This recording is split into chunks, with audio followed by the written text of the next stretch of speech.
I've got a problem with people being absolutely certain about things. When people are certain about things, that's when I start, my little bullshit detector comes up and starts going beep, beep, beep, beep, when people are too certain. Hello, you gorgeous little munchkins and munchkinettes. How are you doing today? Well, I'm back from El Mar Menor in Murcia in Spain. And somebody said to me the other day, what you need, Gordon, is a little bit of colour. Here, you need to inject a bit of colour. Well, my face, because I'm burned to a crisp. Today I'm going to talk about Gene Decode, timelines, and a bit of music. Musical inspiration. I'll tell you all about it on the other side.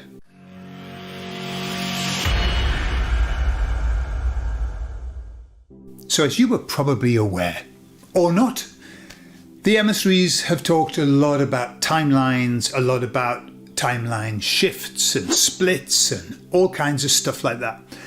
And I'm not the only one who's given this message. So the other day I was listening to Gene Decode. Now, do you all know Gene? I'm sure if you've been in the awakened world for any length of time, Gene Decode is the man that we all know. And he used to appear with he used to have a little dog on his image. You never ever saw Gene. I don't know what he looks like. I've got an image in my head of what he looks like, but I don't know if that's true. I could be completely wrong. But he was chatting the other day on a video, and he was talking about timelines. And I listened. Now, understand, I'm going to tell you something about what my opinion is of Gene Decode. So I listened to Gene all the way through the pandemic. He was giving information and lots of hopium. We'll talk about that later on in another video. But he's a mind of information. The issue that I've got with Gene Decode, like I have with everybody who does this kind of thing, is their absolute certainty about what things are. They're absolutely certain. I never hear them going, well, I'm not entirely sure. They always go, no, because this and because of that and the other. And I don't like that. I've got a problem with people being absolutely certain about things. When people are certain about things, that's when I start, my little bullshit detector comes up and starts going beep, beep, beep, beep, when people are too certain. And I understand why they do it. We want certainty. We're in a world of madness, and we want people who are going to stand and say, this is the situation, this is what's happening, I know. But the bottom line is, they don't know. They don't know any more than we know. And it doesn't matter who they say they've got connections with. You know, I've got the amount of the Intel crowd, you know, we've got Intel. From whom? God only knows where that's coming from. But anyway, I like Gene Decode. What's certain about him is he keeps on going.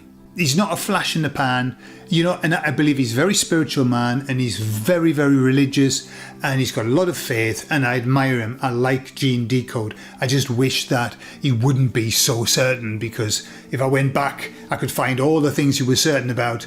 That didn't happen. But he was talking about timelines, okay? And he was talking about the split, which the emissaries have talked about. They talked about the split to me, and I said to them, what do you mean the split? They were just suddenly yapping on about the split, and I didn't know anything about it. Since then, they've explained that we are separating. That's what they say, we're separating. Gene Decode was talking about the split as well, so my ears pricked up. I had pricked up ears. And he was talking about the other timeline, the timeline of not good. The way that they're going to go to Agenda 2030 and all of that and beyond. And he said that timeline is only a short timeline. It's not going to be a long timeline. And I thought, right, okay, well, I'm going to ask the emissaries about that. And I asked them. And they said, yes, effectively, that's not a particularly long timeline because of the kind of the downward decline that it has. They said it's going to lead to its own self-destruction.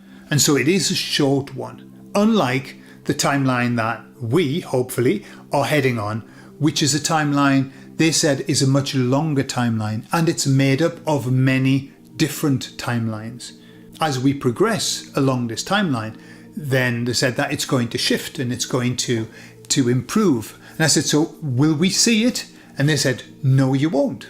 particularly me. I think I'll enter into the timeline, but I don't think I'd see the end of the first one. I don't know how long they'll last. The sense I get is various generations, but I could be completely wrong with that. But they said, no, you won't notice. They said the idea of a timeline shift, a timeline change, is not that people see it. That would defeat the object. They said the only time that people will notice it is when they look back in retrospect and they see this dynamic shift and they say, something happened. But when you're going through it, you aren't aware of it. It isn't something that you're going to pick up on. But then they said this to me, which was interesting. They said, did you notice the timeline shifts as we left the 90s and went into the 2000s? Did you notice that at the time? And I said, no, I didn't notice that. But I said, I've got to say, in retrospect, when I look back to that period, I see a significant shift. And they said, well, that was when the timelines all merged. You didn't notice it.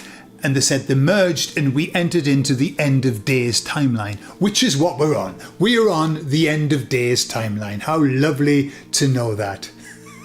How lovely to know that we chose to be on the end of days timeline. We did, unfortunately, if you believe that.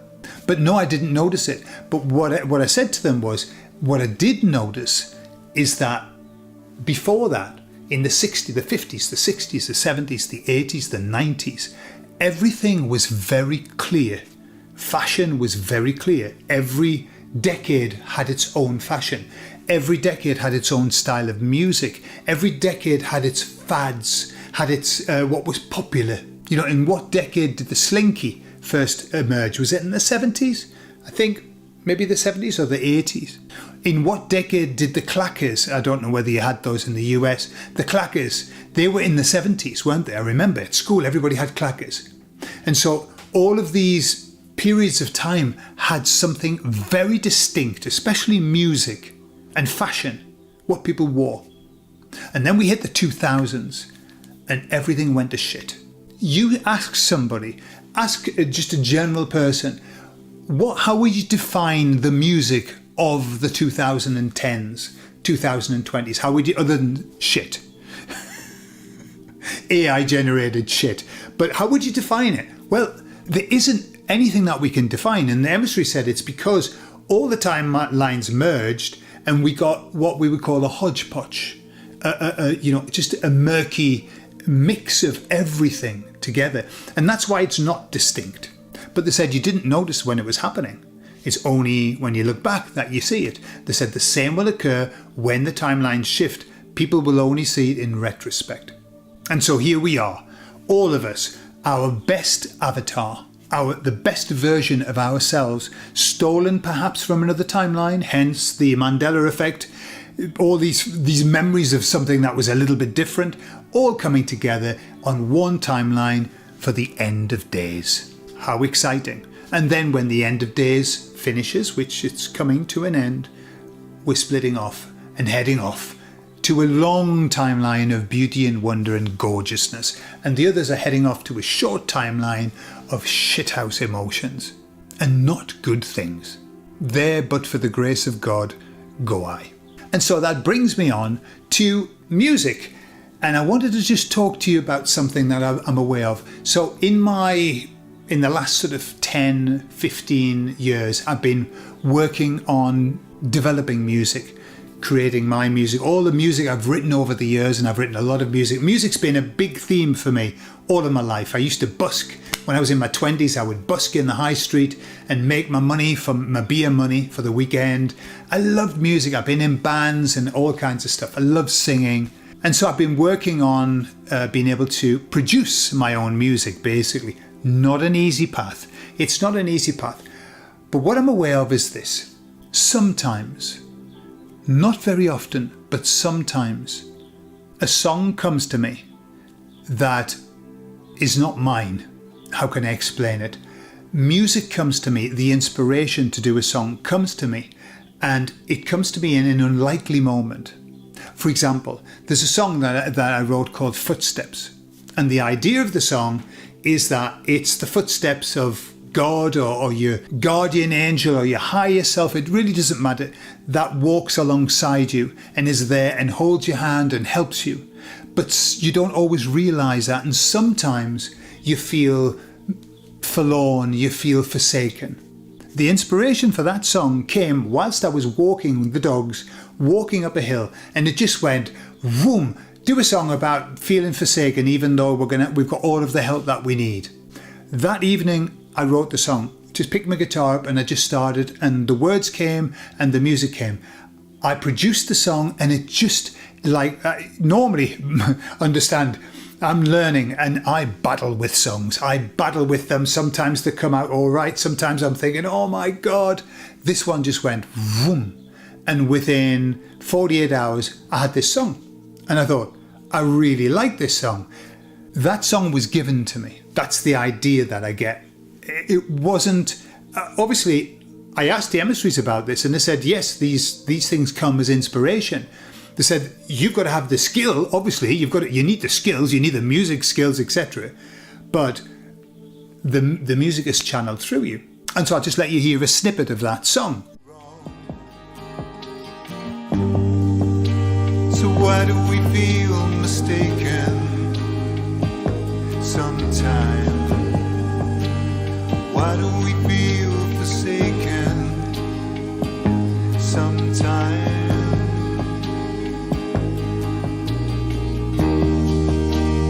He never lets us down. It's we who turn away to look around. He never lets us fall. It's we who take the break. And then the other day, a while back, I was just sitting and I was feeling really, really not happy. I was feeling not happy about the state of the world, the war that had just been kicked off, this war that's been off and on more than a who is knickers, basically. Is it on? Is it off? Is it over? Ceasefire, not ceasefire? Disaster. And I don't really care about the motivations behind it. I don't really care if Trump's playing the long game. I don't really care. I'm sick of it. Because whilst all of these games are being played, people are dying. That's what I don't like. And I just think, at what cost are we doing this collateral damage? I don't like collateral damage. That sounds very like the people who do it call it collateral damage. The people who receive it, I don't think that they would call it that. What your neighbour's just had his house all exploded. It's all right. It's just collateral damage. I don't think so. Anyway, I was feeling not happy about that. And I picked my guitar up and I came up with a song. I'd had some chords that I'd been fighting with for about 3 years, literally 3 years, trying to find something to do with them. I knew they were nice chords. And suddenly the song just flowed. Not just the song, but this happens, and this is what happens to me. The words just flow, like the key words just flow. And I think, where did they come from? And I write them down. And so that song was given to me. It was an inspired song. Now, I'm not saying all the songs that I write are inspired. I'm sure that there is some inspiration that comes elsewhere. But no, they're just every now and again. And how I recognize them is because I have an idea, it comes to me, and the song just flows, and then I produce it, and it just works out beautifully. So I'll let you hear a little bit of this song. It's called Breathe.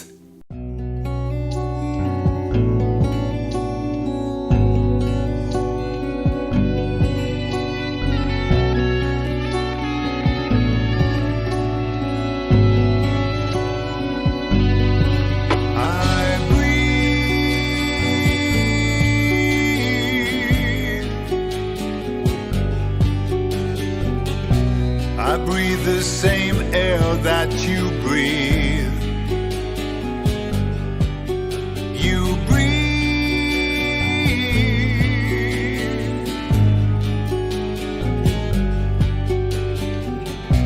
You breathe the same air that I breathe.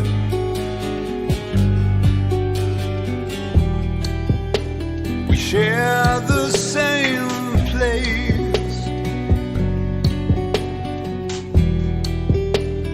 Hold the same space.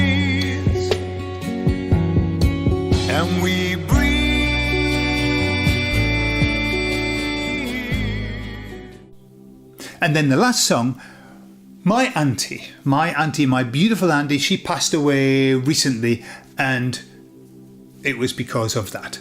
And I was really not happy. My family has been devastated by that, just devastated. But it was like, I love my auntie. She was such a lovely person, so lively.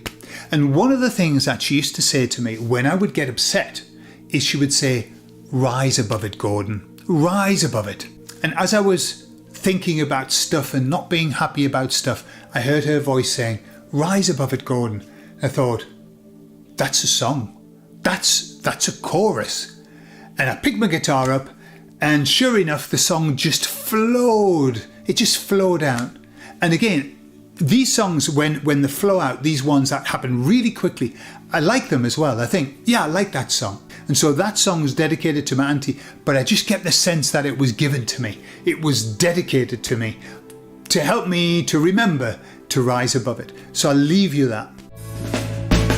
All the crazy leaders serving other kinds of lords.